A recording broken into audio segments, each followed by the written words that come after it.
Hello welcome back friends, હું Bharat Chaudhary ABC classes Gandhinagar YouTube channel પર ફરીથી આપનું એકવાર હાર્દિક સ્વાગત કરું છું. મિત્રો, આજનો આપણો ટોપિક બહુ જ મજેદાર, ભણવામાં ભલે ઇન ફ્યુચર ક્યારે આપણે પૂછાવાનું ના હોય, આપણા પોતાના શરીર વિશે જાણવું જરૂરી છે. એવો જ આજે એક ટોપિક છે મનુષ્યના હૃદય વિશેનો, અને બહુ જ અગત્યનો. વ્યવસ્થિત રીતે આપણે સમજવાની કોશિશ કરીશું. ઘણી વખત પરીક્ષાની અંદર પૂછાય છે, સખત એટલે વેરી મોસ્ટ આઈએમપી પ્રશ્ન કહી શકાય છે. વ્યવસ્થિત રીતે ધ્યાન આપજો ને. હા, એટલી આપણે સરળ ભાષામાં વ્યવસ્થિત રીતે શીખવાના છીએ કે ઇન ફ્યુચર જિંદગીભર તમારે બીજે ક્યાંય આ ટોપિક ભણવાની જરૂર નહીં પડે. તો ચલો સ્ટાર્ટ.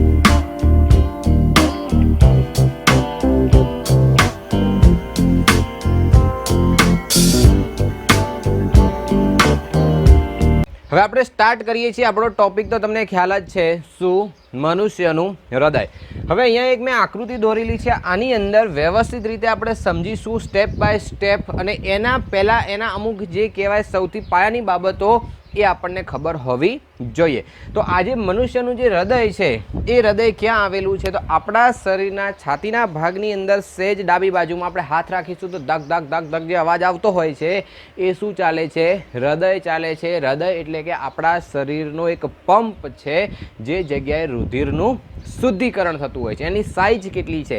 તો આપણા હાથની એક મુઠ્ઠી જેટલી એની સાઇઝ છે, અને સહેજ ડાબી બાજુ આવેલું છે. તો આટલી વસ્તુ સૌથી પહેલી પાયાની બાબતો આપણને ખબર પડવી જોઈએ.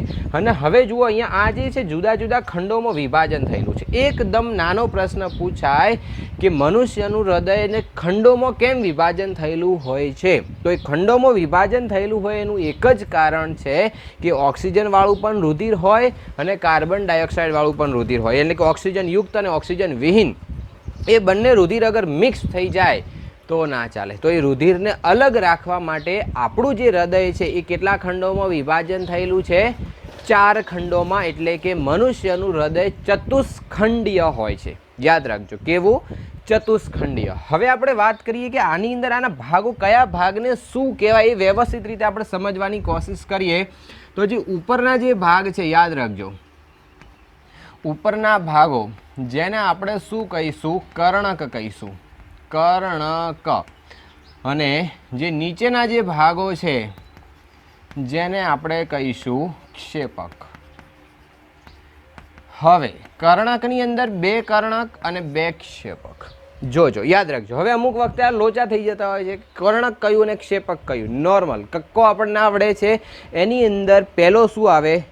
ક. તો એ શું આવશે?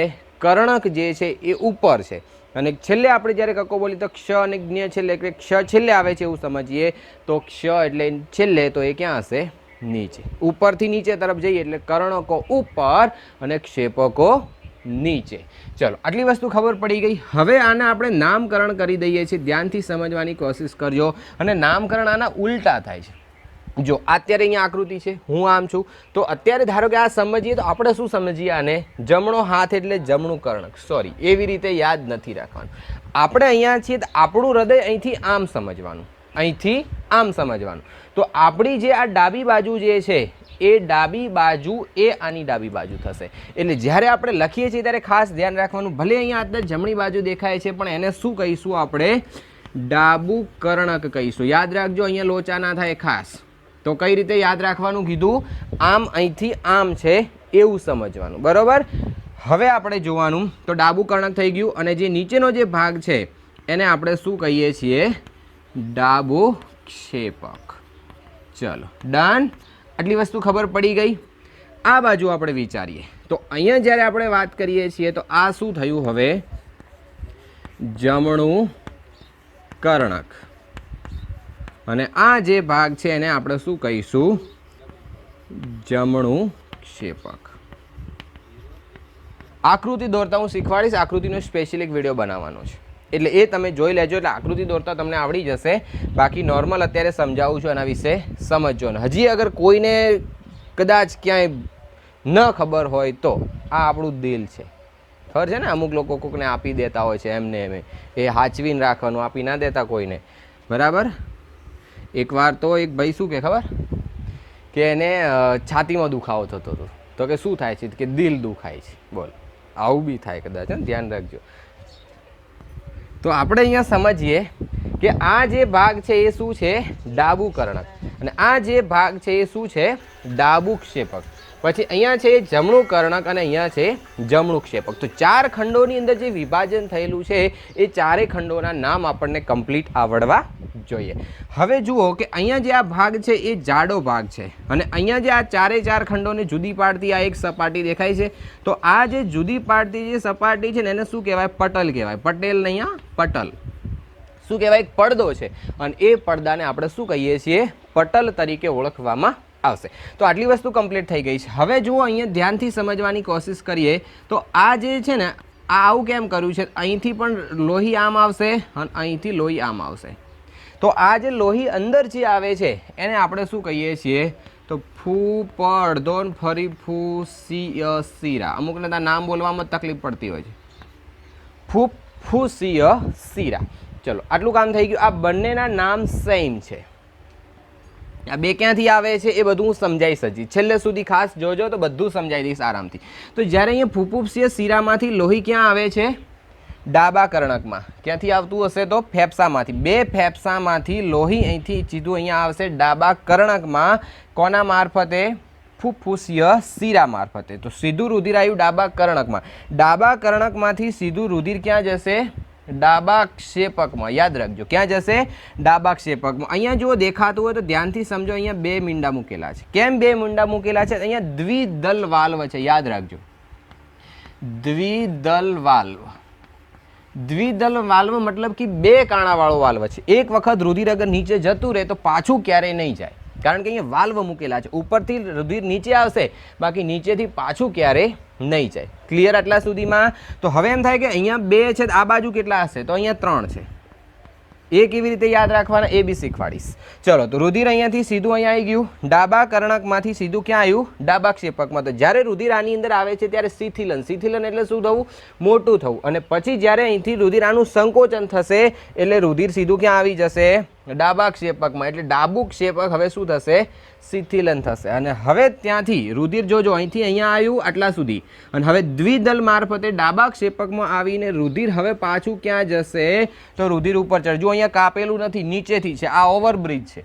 અહીંથી નીચેથી રુધિર નીકળી અને સીધું અહીંયા જાય છે. તો આ શું છે? તો મહાધમની છે. યાદ રાખજો શું છે? મહાધમની.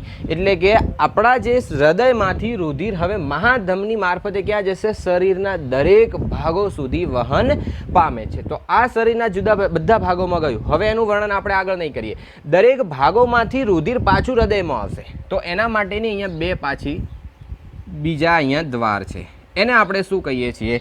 તો આ જે ભાગ છે આપણે એને કહીશું અગ્ર મહાશિરા. યાદ રાખજો ખાસ, અગ્ર મહાશિરા. અને આ જે ભાગ છે એને કહીશું આપણે પશ્ચ મહાશિરા. શું કહ્યું? મહાધમની મારફતે રુધિર ગયું શરીરના જુદા જુદા ભાગોમાં, અને શરીરના બધા ભાગોમાંથી એકત્ર થઈ અને સીધું રુધિર ક્યાં આવે છે? અગ્ર મહાશિરા અને પશ્ચિમ મહાશિરા મારફતે રુધિર અહીંયા આવશે. અને આ જગ્યાનું નામ આપણે શું આપ્યું હતું? જમણું કર્ણક. યાદ રાખજો. અને જમણા કર્ણકમાંથી રુધિર સીધું અહીંયા ત્રિદલ વાલ્વ છે. આ ત્રિદલ વાલ્વ મારફતે રુધિર ક્યાં આવે છે? જમણા ક્ષેપકમાં. અને જમણા ક્ષેપકમાંથી રુધિર ફરી પાછું અહીંયા ઉપર ચડશે અને એ પાછું ક્યાં જશે? તો ફેફસામાં જશે. ક્યાં જશે? ફેફસામાં. તો એ આ બાજુનું જે ભાગ છે ડાબા ફેફસામાં અહીંથી જશે, અને આ બાજુ જે થાય છે ક્યાં જશે? જમણા ફેફસામાં. અને આનું નામ શું છે? તો આને આપણે કહીશું ફૂફૂસીય ધમની. યાદ રાખજો શું કહેવાય? ફૂફૂસીય ધમની. તો ધમની મારફતે રુધિર ફેફસામાં જશે અને ફેફસામાંથી પાછું રુધિર ફૂફૂસીય શિરા મારફતે અહીંયા આવશે. તો તમને આખું બ્લડ સર્ક્યુલેશન ખબર પડી ગઈ હશે. તો આવું આંઠડા જેવી રચના છે. ક્યાં આવ્યું રુધિર? પહેલાં અહીંથી જોયો. આ 1 ખાનું, 2 ખાનું, 3 ખાના અને 4 ખાના. અહીંયા પહેલાં ડાબા કર્ણકમાં આવ્યું. ડાબા કર્ણકમાંથી ડાબા ક્ષેપકમાં, ત્યાંથી શરીરના જુદા જુદા ભાગોમાં, શરીરના જુદા જુદા ભાગોમાંથી ક્યાં આવ્યું? જમણા કર્ણકમાં. જમણા કર્ણકમાંથી જમણા ક્ષેપકમાં, ત્યાંથી સીધું ફેફસામાં, ફેફસામાંથી પાછું ડાબા કર્ણકમાં. તો આ અંગ્રેજી આડો આંઠડો કરીએ એવી રીતે આખા બ્લડનું સર્ક્યુલેશન થાય છે. તો એક ચક્ર જ્યારે પૂરું કરે ત્યારે લોહી કેટલી વખત આવે છે? 2 વખત. માનો કે ફેફસામાંથી લોહી નીકળ્યું, પહેલાં અહીંયા આવ્યું એટલે હૃદયમાં, ફરી પાછું શરીરના જુદા જુદા ભાગોમાંથી ફરી પાછું અહીંયા આવશે એટલે ફરી પાછું હૃદયમાં આવે ને ફરી પાછું ફેફસામાં જશે. એટલે આપણા આખા શરીરની અંદરથી રુધિર જ્યારે એક ચક્ર મારશે ત્યારે ફેફસામાંથી કેટલી વખત પસાર થશે? 2 વખત પસાર થશે. ખ્યાલ આવી ગયો આટલા સુધીની અંદર? તો આ બ્લડ સર્ક્યુલેશનની નોર્મલ પ્રોસેસ સમજી છે. અને અહીંયા મેં તમને કહ્યું તો યાદ રાખવાનું કે ડાબા કર્ણકમાંથી ડાબા ક્ષેપકમાં જવા માટે દ્વિદલ વાલ્વ હોય છે. દ્વિદલ વાલ્વ જુઓ, ડાબુ કેટલા અક્ષર કહેવાય? 2. ડાબુ 2 અક્ષર એટલે અહીંયા દ્વિદલ વાલ્વ હોય એવું યાદ રાખવાનું. અને અહીંયા જમણું એટલે કેટલા થશે? ત્રિદલ વાલ્વ હશે. કેટલા વાલ્વ? ત્રિદલ વાલ્વ. ખ્યાલ આવી ગયો? તો ત્રિદલ વાલ્વ ક્યાં? જમણી બાજુ. દ્વિદલ વાલ્વ ક્યાં? ડાબી બાજુ. ડન આટલા સુધીમાં? તો આટલી વસ્તુ આ થઈ ગઈ શું? હૃદય વિશેની બેઝિક માહિતી થઈ ગઈ છે અને પ્રોપર યાદ રાખવાની છે. આ કામ એકી સાથે થાય છે. એકી સાથે મતલબ કેવી રીતે? તો ફેફસામાંથી જ્યારે રુધિર ડાબા કર્ણકમાં આવે છે ત્યારે શરીરના જુદા જુદા ભાગોમાંથી ક્યાંથી આવશે? ક્યાં આવશે? ડાબા કર્ણકમાં. જ્યારે રુધિર આની અંદરથી અહીંયા પહોંચે છે ત્યારે અહીંથી આ સીધું અહીંયા આવશે. અહીંથી જ્યારે શરીરના જુદા જુદા ભાગોમાં જાય છે એ જ વખતે આ રુધિર જઈને ક્યાં જાય છે? ફેફસામાં. ક્લિયર? આટલી વસ્તુ ખબર પડે. હવે પછી આપણે વાત કરીએ કે રુધિરની અંદર ઓક્સિજનનું વહન થાય છે અને કાર્બન ડાયોક્સાઇડનું વહન થાય છે. એ કેવી રીતે થાય છે? ધમની શિરાઓ વિશે પણ હજી આપણે વાત કરવાની છે. વિડીયો છોડતા નહીં, ખાસ જોઈ લેજો. અગર કોન્સેપ્ટ ક્લિયર કરવો હોય તો આ વિડીયો જોઈ લેજો. જિંદગીભર બીજે ક્યાંય ભણવાની જરૂર નહીં પડે, યાદ રાખજો. ચલો, એના પછી આપણે વાત કરીએ હવે કે ક્યારે ઓક્સિજન હશે ને ક્યારે કાર્બન ડાયોક્સાઇડ હશે. ચલો જુઓ, જ્યારે ઓક્સિજન હૃદયમાં હોય, જોજો આપણે જ્યારે શ્વાસ લીધો એટલે આપણે કયો વાયુ લઈએ છીએ? ઓક્સિજન લઈએ છીએ. કયો વાયુ લઈએ છીએ? ઓક્સિજન. જ્યારે ઓક્સિજન વાયુ લીધો તો એ ઓક્સિજન વાયુ વાળું રુધિર ફેફસામાંથી ક્યાં આવે છે? ડાબા કર્ણકમાં. હમણાં વાત કરી. તો ફેફસામાંથી રુધિર જ્યારે ડાબા કર્ણકની અંદર આવે છે તો એ વખતે રુધિર ક્યાંય કેવું છે? ફૂફૂસીય શિરા મારફતે કેવું હશે? ઓક્સિજન યુક્ત હશે. એટલે કે એની અંદર ઓક્સિજન હશે. ખબર પડી? ફેફસામાંથી રુધિર આવે છે કારણ કે ઓક્સિજન લીધો અને જ્યારે એ રુધિરની અંદર ઓક્સિજન, આપણે આગળ વાત કરી છે જ્યારે શ્વસનનો ટોપિક ભણતા હતા ત્યારે, કે હવા સીધી છે વાયુકોષ્ઠોમાં થઈને રુધિર કેશિકાઓ મારફતે સીધી ક્યાં પહોંચે છે? બ્લડની અંદર ભળી જાય છે. અને એ બ્લડમાં ભળી અને જ્યારે ફૂફૂસીય શિરા મારફતે સીધું એ રુધિર ક્યાં આવે છે? ડાબા ક્ષેપકમાં. અને ડાબા ક્ષેપકમાંથી રુધિર સીધું ઉપર ચડશે તો એ વખતે ક્યાં હશે? મહાધમની. તો મહાધમનીની અંદર પણ રુધિર કેવું હોય છે? ઓક્સિજન યુક્ત હોય છે. કેવું હોય છે? ઓક્સિજન યુક્ત. ઓક્સિજન યુક્ત વાળું રુધિર જે છે એ સીધું ક્યાં જાય છે? શરીરના જુદા જુદા ભાગોમાં થઈને છે સૂક્ષ્મ ભાગ જે છે, સૂક્ષ્મ જે એને કહેવાય રુધિર કેશિકાઓ સુધી જશે. રુધિર કેશિકાઓમાંથી સીધું શરીરના બધા કોષોમાં જાય. એના વિશેની આપણે પ્રોસેસ આખી સમજીએ. જુઓ, સૌથી પહેલાં રુધિર ક્યાં હતું? હૃદયમાં. ધ્યાનથી સમજો, વિડીયો નહીં છોડે કોઈ, ભલે ટાઈમ ના હોય તોય જુઓ. હૃદય. હૃદયમાંથી સીધો ક્યાં જશે? ડાબા કર્ણકમાં. યાદ રાખજો, ડાબા કર્ણકમાં. ડાબા કર્ણકમાંથી ક્યાં જશે? ડાબા ક્ષેપકમાં. અમુકને તો ચક્કર આવશે કે આટલું બધું લાંબુ ચક્ર હોય. ડાબા ક્ષેપકમાં. ડાબા ક્ષેપકમાંથી ક્યાં જશે? મહાધમનીમાં જશે. મહાધમની એટલે મેઇન હેડ ઓફિસની વાત કરીએ. મહાધમની. મહાધમનીમાંથી ક્યાં જશે? ધમની. આટલી બધી આપણે ડિટેલ પાછી આપી બી નહીં. ધમનીમાંથી ક્યાં જશે? તો એના હજી શાખાઓ પડશે ધમનિકા. કારણ કે બધી જગ્યાએ કંઈ મહાધમની તો પહોંચવાની નથી ને. ગામમાં કંઈ ઇન્ફોર્મેશન આપવા માટે કલેક્ટર આવે, એ દરેક એમના જે નીચેના માણસો હોય એના સુધી માહિતી પહોંચાડે. સેમ વસ્તુ કે મુખ્ય જે છે એ નાનામાં નાના ભાગ સુધી નહીં પહોંચી શકે. કારણ કે મહાધમનીની સાઇઝ મોટી હોય, શરીરની અંદર નાનામાં નાના કોષો છે. આપણે ધોરણ 9ની અંદર ભણ્યા હતા કોષો વિશે, અને બહુ નાના કોષો સુધી મહાધમની ક્યારે ન પહોંચી શકે. એટલા માટે એની શાખાઓ છે એના દ્વારા પહોંચશે. તો ધમની. ધમનિકા પછી શું હોય છે? રુધિર કેશિકાઓ હોય છે. રુધિર કેશિકાઓ. હવે ખાસ યાદ રાખ, રુધિર કેશિકાઓ. બસ આટલા સુધીની એની મેઇન પ્રોસેસ. તો આ બધી જગ્યાએ રુધિર કેવું હશે? ઓક્સિજન યુક્ત. યાદ રાખજો શું કીધું છે ડાબા કર્ણકમાં. હવે ડાબા કર્ણકમાં કઈ રીતે આવે છે એવી તમને ખબર છે ને, અગર ન હોય તો અહીંયા યાદ રાખવાનું કોના મારફતે આવે છે, ફુફુક્ષીય શિરા મારફતે આવે છે. તો અહીંયાથી રુધિર સીધું ક્યાં આવ્યું, ડાબા કર્ણક, ડાબા ક્ષેપક, મહાધમની, ધમની, ધમનિકા અને રુધિર કેશિકાઓ સુધી પહોંચી ગયા. રુધિર કેશિકાઓ એટલે આપણા શરીરનો સૂક્ષ્મમાં સૂક્ષ્મ ભાગ સુધી પહોંચી ગયા છે. હવે પાછું શું થશે, તો હવે એ જે છે એ રુધિર કેશિકાઓ પાછી ભેગી થઈને ત્યાં શું બનાવશે, સિરિકા બનાવશે. સિરિકા ભેગી થઈને શિરા બનાવશે અને શિરા ભેગી થઈને મહાશિરા બનાવશે. યાદ રાખજો આ જે છે એ નાની ભાગ, એના કરતાં થોડી મોટો ભાગ થયો, હજી મોટો થયો ને હજી મોટો ભાગ થયો, મહાશિરા. અને મહાશિરા મારફતે જુઓ અહીંયા પશ્ચ મહાશિરા અને અગ્ર મહાશિરા મારફતે રુધિર પાછું ક્યાં આવ્યું, જમણા કર્ણકમાં, જમણા કર્ણકમાં. અને જમણા કર્ણકમાંથી ક્યાં આવશે, તો જમણા ક્ષેપકમાં.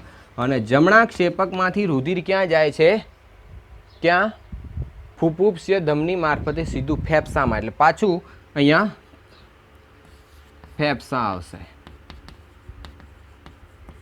ફેફસામાં આવશે.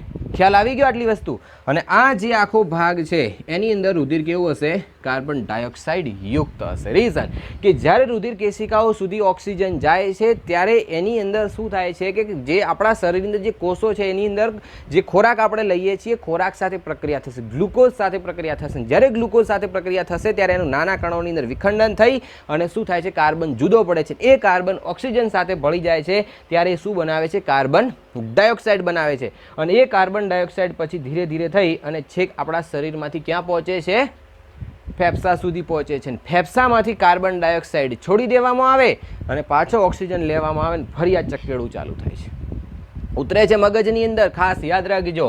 તો આટલી વસ્તુ થાય છે, આપણા આખા શરીરની અંદર ભ્રમણ કરે છે. તો હવે આપણે ફરી પાછી બીજી એક વાત કરવાની છે ધમની અને શિરાઓ વિશેની. યાદ રાખજો ધમની, શિરા અને રુધિર કેશિકાઓ વિશે પણ આપણે વાત કરવાની છે. રુધિર કેશિકાઓ, ધમની શું છે, ધમની શું છે, તો ધમની એટલે કે જુઓ અહીંયા જો લખેલું છે મહાધમની. આની જે દિવાલો જે છે એ જાડી હશે. કેમ જાડી હશે, જાડી અને સ્થિતિસ્થાપક. જાડી હોવા પાછળનું કારણ છે કે એની અંદર રુધિર બહુ પ્રેશરથી જતું હોય છે. એ પ્રેશર હોવાના કારણે એની અંદર શું હોય છે, જાડી દિવાલો હશે. અગર જાડી ના હોય તો ફાટી જવાની પણ શક્યતાઓ રહેલી છે. તો શું યાદ રાખવાનું છે, ધમનીની દિવાલો જાડી અને સ્થિતિસ્થાપક હોય છે. ડન આટલા સુધી. તો જ્યારે બ્લડ આના અંદરથી જશે, અને બીજી વસ્તુ યાદ રાખવાની કે ધમનીની અંદર સામાન્ય રીતે રુધિર કેવું હોય છે, ઓક્સિજન યુક્ત હોય છે. ધમનીની અંદર રુધિર સામાન્ય રીતે કેવું વહન પામે છે, ઓક્સિજન યુક્ત. એટલે કે જો અહીંથી જ્યારે જશે ત્યારે આ ધમનીની અંદર છે, ધમનીની અંદર રુધિર કેવું હતું, ઓક્સિજન યુક્ત. અહીંયા બી તમે જોઈ શકો છો ધમની ધમની ધમની ધમની, એની અંદર શું હોય છે, ઓક્સિજન યુક્ત. પણ અપવાદરૂપ, અપવાદરૂપ ઇંગ્લિશમાં જેમ તમે ભણતા અમુક નિયમ ક્યાંક લાગુ ના પડતો હોય એ રીતે અપવાદ રૂપે આ જે ફુફુક્ષીય જે અહીંયા આપણે વાત કરીએ ફુફુક્ષીય ધમની, તો અહીંયા જ્યારે રુધિર આવે છે કેવું હતું, કાર્બન, અહીંયા ક્ષેપકની અંદર કાર્બન ડાયોક્સાઇડ વાળું રુધિર છે. અને જ્યારે ફુફુક્ષીય ધમનીમાં જશે ત્યારે એ રુધિર કેવું હશે, કાર્બન ડાયોક્સાઇડ યુક્ત હશે. તો ધમની માટે કેટલા મુદ્દા તમારે યાદ રાખવાના, દિવાલો જાડી, સ્થિતિસ્થાપક હોય છે, અને બીજું શું યાદ રાખવાનું, ઓક્સિજન વાળું રુધિર વહે છે. પણ અપવાદ રૂપે ફુફુક્ષીય ધમની જે છે એની અંદર કાર્બન ડાયોક્સાઇડ વાળું રુધિર હોય છે. ક્લિયર આટલા સુધીમાં? વ્યવસ્થિત મુદ્દા યાદ રાખજો. હવે આપણે વાત કરીએ શિરાની. તો શિરા જે છે એની દિવાલો પાતળી અને સ્થિતિસ્થાપક, કારણ કે એની અંદર રુધિર વધારે દબાણ હેઠળ હોતું નથી. ચલો એના પછી આપણે વાત કરીએ કે ફુફુક્ષીય જે શિરાઓ છે, અહીંયા જોઈ શકો છો સિરી સિરિકા બધું જે છે, તો એની અંદર બ્લડ કેવું હોય છે, કાર્બન ડાયોક્સાઇડ યુક્ત હોય છે. શું, શિરાની અંદર રુધિર કાર્બન ડાયોક્સાઇડ યુક્ત અથવા ઓક્સિજન વિહીન હોય છે એવું આપણે બોલી શકીએ. તો કાર્બન ડાયોક્સાઇડ વાળું જે રુધિર છે અહીંયા તમે જોઈ શકો છો. પણ અપવાદ છે અહીંયા પણ, ફુફુક્ષીય શિરા. તો આ ફુફુક્ષીય શિરાની અંદર ક્યાંથી, ફેફસામાંથી જ્યારે રુધિર આવે છે તો ફેફસામાંથી રુધિર આવતું હોવાથી ઓક્સિજન યુક્ત હોય છે.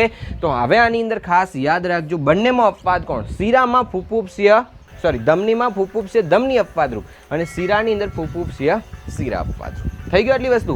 અને રુધિર કેશિકાઓ શું છે, તો રુધિર કેશિકા એટલે કે એકદમ સૂક્ષ્મ જે વાહિનીઓ છે એની સાઇઝ કેટલી હોય છે એ બી આપણે વાત કરીએ તો કોષો જેટલી. આપણે ભણી ચૂક્યા છીએ કે એક કોષની સાઇઝ 1 નેનોમીટર જેટલી હોય છે, યાની કે 1 મીટરનો 1 અબજમો ભાગ.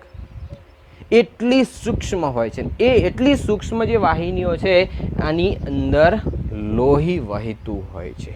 અને લોહીની અંદર શું હોય છે તો એ બધા વિશે આપણે ડિટેલ આગળ ચર્ચા હજી કરીશું. લોહી હોય, લસિકા હોય, એ બધું ભણીશું. પણ આ હૃદય વિશેનો જે ટોપિક છે એની અંદર આટલા કોન્સેપ્ટ તમને ક્લિયર હોવા જોઈએ. ઘણી વખત વેરી મોસ્ટ ટાઈમથી પ્રશ્ન પૂછાતો હોય છે કે ધમની અને શિરા વિશેનો તફાવત આપો.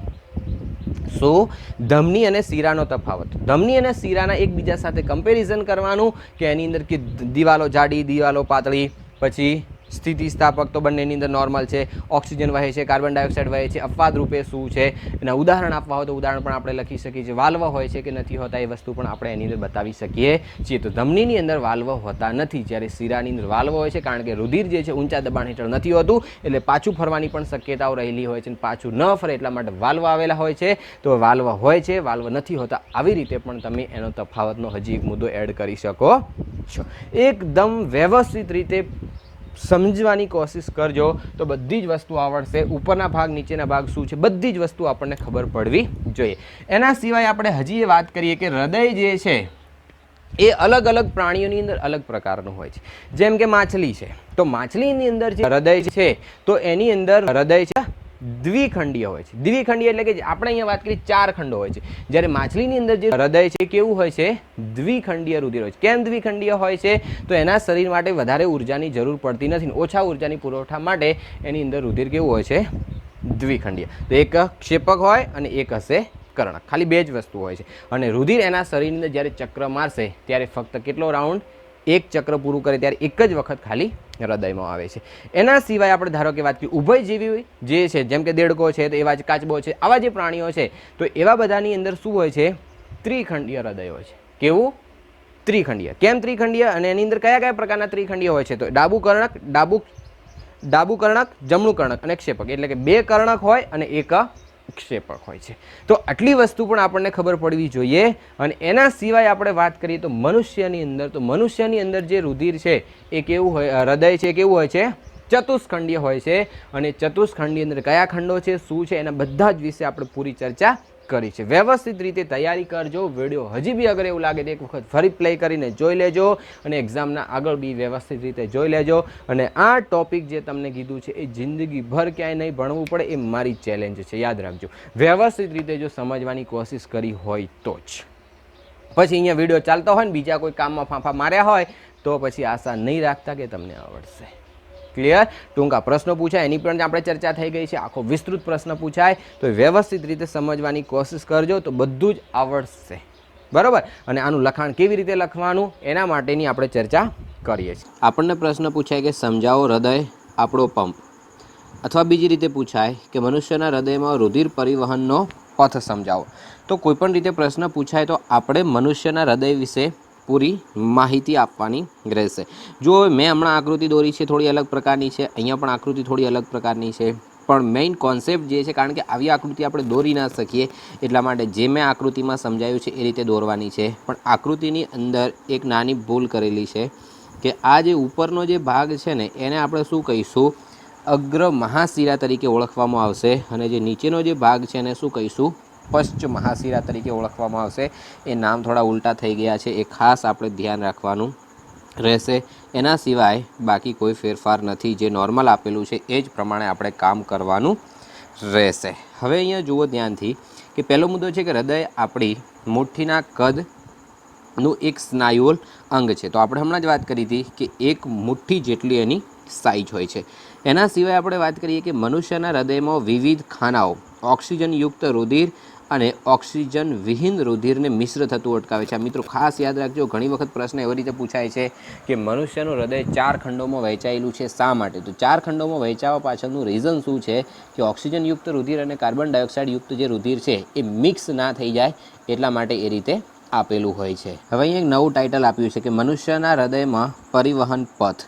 તો હૃદયના ઉપરના રુધિર એકત્ર કરતા જે ખંડો છે એને શું કહીએ છીએ? બે કર્ણકો. એટલે કે ઉપરનો જે ભાગ છે એને બે કર્ણક કહેવાય અને જે નીચેના જે બે ભાગ છે એને શું કહેવાય? બે ક્ષેપક કહેવાશે અને હૃદયમાંથી રુધિરને બહારના ભાગમાં ધકેલે છે. હવે આપણે વાત કરીએ ડાબા ખંડની અંદર અને જમણા ખંડની અંદર. મિત્રો એકદમ આસાનીથી ને આપણે સરળ ભાષાની અંદર મેં સમજાવ્યું છે, અહીંયા મેં રજૂ કર્યું છે. તમે આસાનીથી એક વખત વિડીયો સ્ટોપ કરીને વાંચી જાઓ, આસાનીથી ખબર પડી જશે. મારે સ્ટેપ બાય સ્ટેપ મુદ્દા વાઇઝ સમજાવવાની અહીંયા કોઈ જરૂર લાગતી નથી, એટલે હું સ્કીપ કરું છું. મિત્રો અહીંયા એક નવો ફરી પ્રશ્ન છે કે ઉચ્ચ પ્રાણીઓમાં હૃદય અને રુધિર પરિવહન કેવી રીતે અલગ પડે છે સમજાવો, અથવા તો માછલીથી સસ્તન સુધીનો જે હૃદયનો ઉદ્વિકાસ છે એના વિશે આપણે સમજૂતી આપવાની. સમજી વિચારીને કામ કરજો. કેવી રીતે પ્રશ્ન પૂછ્યો છે એના આધારે આપણે આન્સર આપવાનો રહેશે. તો સૌથી પહેલાં અહીંયા વાત કરી છે માછલી. તો કોઈ પણ પ્રકારની માછલી હોય તો માછલીની અંદર કેવા પ્રકારની પ્રોસેસ હોય છે જુઓ કે તેઓ એક કર્ણક અને એક ક્ષેપક દ્વિખંડી હૃદય ધરાવે છે. ધ્યાનથી સમજવાની કોશિશ કરજો. શું હોય છે એની અંદર? એક કર્ણક હોય છે, એક કર્ણક અને એક ક્ષેપક. એટલે કે રુધિર કેવું હોય છે? દ્વિખંડી હોય છે. અહીંથી ટૂંકો પ્રશ્ન પૂછાવાની બી શક્યતાઓ રહેલી છે કે માછલીની અંદર હૃદય ખાલી જગ્યા ખંડોમાં વહેંચાયેલું હોય છે.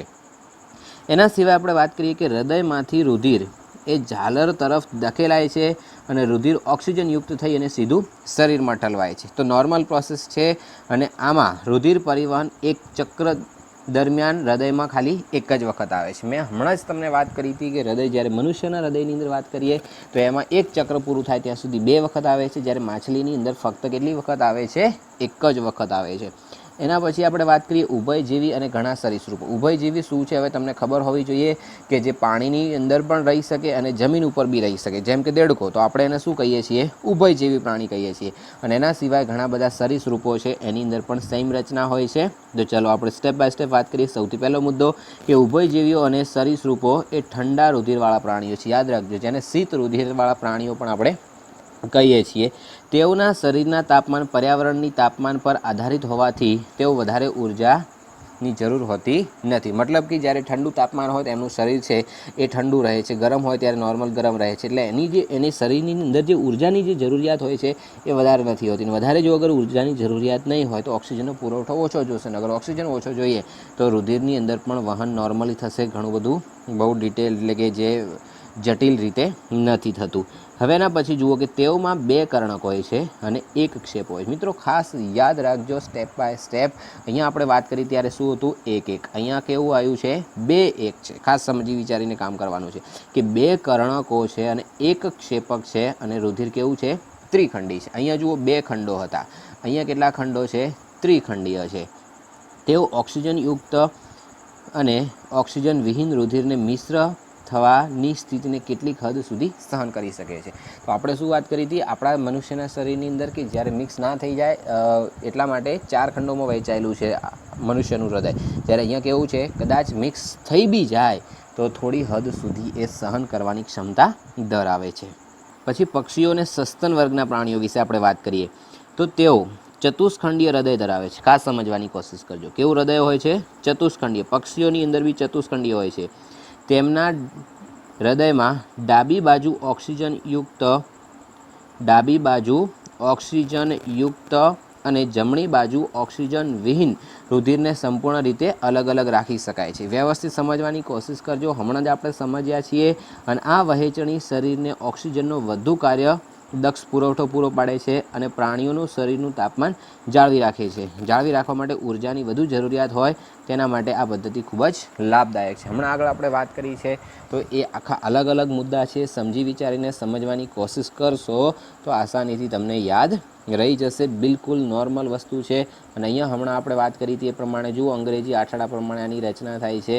તો એ જે હૃદય પ્રમાણે આખી જે પ્રોસેસ છે એ પણ આપણે ખાસ સમજી વિચારીને કામ કરવાની છે. તો આની પણ હમણાં આપણે ચર્ચા કરી છે, બહુ ડિટેલમાં નહીં જોઈએ. અહીંયા આપણો ફરીથી નવો પ્રશ્ન છે કે રુધિર વાહિનીઓ એટલે શું ને તેના પ્રકાર વિશે સમજાવો. મિત્રો હમણાં જ આપણે વાત કરી છે આના વિશે કે હૃદયમાંથી અંગો તરફ અને અંગોથી હૃદય તરફ રુધિર વહન કરતી જે કંઈ પણ પોલી નળીઓ છે એ બધાને આપણે શું કહીએ છીએ? રુધિર વાહિનીઓ તરીકે ઓળખવામાં આવે છે. અને આ રુધિર વાહિનીઓ દ્વારા રુધિર સમગ્ર શરીરમાં પરિવહન પામે છે અને તેના મુખ્ય કેટલા પ્રકારો છે? ત્રણ પ્રકારો છે. એની અંદરનો સૌથી પહેલો પ્રકાર એટલે ધમની. ધમની શું છે હમણાં જ આપણે વાત કરી છે, પણ છતાં સ્ટેપ બાય સ્ટેપ એના મુદ્દા કેવી રીતે લખવાના તો સમજી લઈએ. અહીંયા કે હૃદયથી શરીરના વિવિધ અંગો સુધી રુધિર વહન કરતી રુધિર વાહિનીને આપણે શું કહીએ છીએ? ધમની તરીકે ઓળખીએ છીએ. જેની અંદર રુધિર છે હંમેશા ઊંચા દબાણ હેઠળ હોય છે, અને એ ઊંચા દબાણ હેઠળ હોવાથી શું હોય છે? એની દિવાલ જાડી અને વધારે સ્થિતિસ્થાપક હોય છે. આ વ્યવસ્થિત રીતે સમજવાની કોશિશ કરજો. એના પછી જુઓ કે ધમનીઓ રુધિર કેશિકાઓમાં અંત પામે છે, અને એના પછી ધમનીઓ ઓક્સિજન યુક્ત રુધિર વહન કરે છે. હંમેશા ધમનીની અંદર ઓક્સિજન યુક્ત રુધિર હોય છે, પણ એક ધમની એવી છે કે જેની અંદર અપવાદ રૂપે એટલે કે ફુફુક્ષીય ધમની છે, એની અંદર ઓક્સિજન વિહીન રુધિર વહે છે. એટલે કે શરીરના જે જુદા જુદા ભાગોમાંથી ઓક્સિજન જે છે એ સીધું આવે છે પહેલાં ક્યાં? જમણા કર્ણકમાં, જમણા ક્ષેપકમાં, અને ત્યાંથી જ્યારે ફેફસાની અંદર જાય છે ત્યારે છે તો ધમની, પણ એની અંદર રુધિર જે છે એ કેવું હોય છે? ઓક્સિજન વિહીન હોય છે. એટલે અપવાદ રૂપે આપણે યાદ રાખીશું. ઓપ્શન નંબર 2 છે શિરાઓ. એની પણ આપણે હમણાં જ ચર્ચા કરી છે. જુઓ ધ્યાનથી, જુઓ અહીંયા વાલ્વ હોય છે, તો અહીંયા શું આપ્યું છે કે શરીરના વિવિધ અંગોથી હૃદય તરફ જે વહન કરે છે, જેને આપણે શું કહીએ છીએ? શિરાઓ તરીકે ઓળખવામાં આવશે. તેની અંદર રુધિર છે ઓછા દબાણ હેઠળ વહન પામે છે, જેથી એની દિવાલ પાતળી અને ઓછી સ્થિતિસ્થાપક હોય છે. એના સિવાય કે કેશિકાઓ જોડાઈને શું બને છે? શિરાઓ બને છે, અને શિરાઓ ઓક્સિજન વિહીન રુધિરનું વહન કરે છે. પણ અપવાદ રૂપે કે જે ફુફુક્ષીય જે શિરા છે એની અંદર રુધિર છે એ હંમેશા કેવું હોય છે?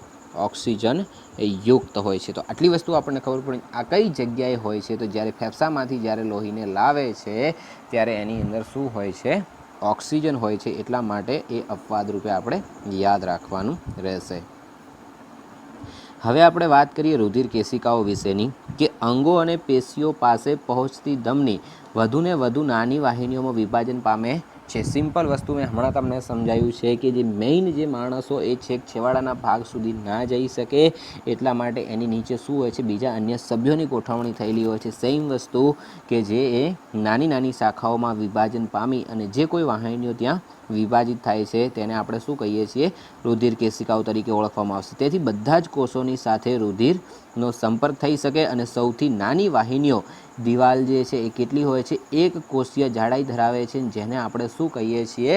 રુધિર કેશિકાઓ તરીકે ઓળખવામાં આવે છે. ધ્યાનથી સમજજો. અને છેલ્લી લાઈન છે કે રુધિર તેમજ આસપાસના કોષોની વચ્ચે પદાર્થોનો વિનિમય થઈ અને રુધિર કેશિકાઓ છે એ પાતળી દિવાલ વડે થાય છે. કારણ કે જે અંદર જે કોષો રહેલા છે એ કોષો શું કરશે? એ સીધા લોહીની અંદરથી શરીરના જુદા જુદા ભાગોમાં મુક્ત કરશે, અને ત્યાંથી જે કાર્બન છે એ કાર્બનને ઉઠાવશે, એટલે શું થઈ જશે? Carbon dioxide. નવો પ્રશ્ન છે આપણો કે જ્યારે આપણને ઈજા થાય છે ત્યારે તે સ્થાનેથી રુધિર બહાર વહન પામવા લાગે ત્યારે તેનો અટકાવ કેવી રીતે થાય છે? મિત્રો, તમને ખબર જ હશે કે જ્યારે કોઈ પણ જગ્યાએ આપણને કંઈ ઈજા થઈ હોય, વાગ્યું હોય, ત્યારે લોહી બહાર નીકળવા લાગે છે, પણ થોડી વાર પછી આપોઆપ એ શું થઈ જાય છે? લોહી નીકળવાનું બંધ થઈ જાય છે, લોહી ત્યાં જામી જાય છે. તો એ કેવી રીતે થતું હશે એના વિશે અહીંયા આપણે વાત કરીએ. તો જુઓ કે આપણને ઈજા થાય છે ત્યારે રુધિર વાહિનીઓ કપાય અને તેમાંથી રુધિરનો સ્ત્રાવ થવા લાગે છે. કારણ કે આપણા શરીરની અંદર જે રુધિરનું વહન કરતી જે નળીઓ છે એ શું થઈ જશે? કપાઈ જશે, અને કપાવાના કારણે એની અંદરથી લોહીનું વહન થઈને લોહી બહાર નીકળવા લાગે છે. હવે અહીંયા જુઓ કે રુધિર ગંઠાવાની જે ક્રિયા છે તે રુધિર ગંઠાવાની ક્રિયા દ્વારા આ સ્ત્રાવ અટકાવવામાં આવે છે. તમે જોયું જ હશે, સેલ્ફ એક્સપિરિયન્સ બી તમને થયો હશે કે જ્યારે લોહી નીકળવા માંડે છે ત્યારે શું થઈ જાય છે?